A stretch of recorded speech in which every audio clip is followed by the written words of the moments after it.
आणि या जगात कोणाची असल्या नसल्याने कोणाला काही फरक पडत नाही. जर तुम्ही असाल तर तुमचा वापर केला जाईल आणि नसाल तर तुमचा पर्याय शोधला जाईल.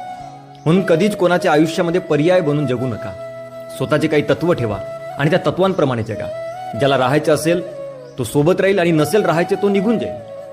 अशा वेळी सोडून गेलेल्यांचा दुःख करू नका आणि स्वतःला फक्त एकच सांगत राहा की तुम्ही एकटे आहात तेवढंच काफी आहे.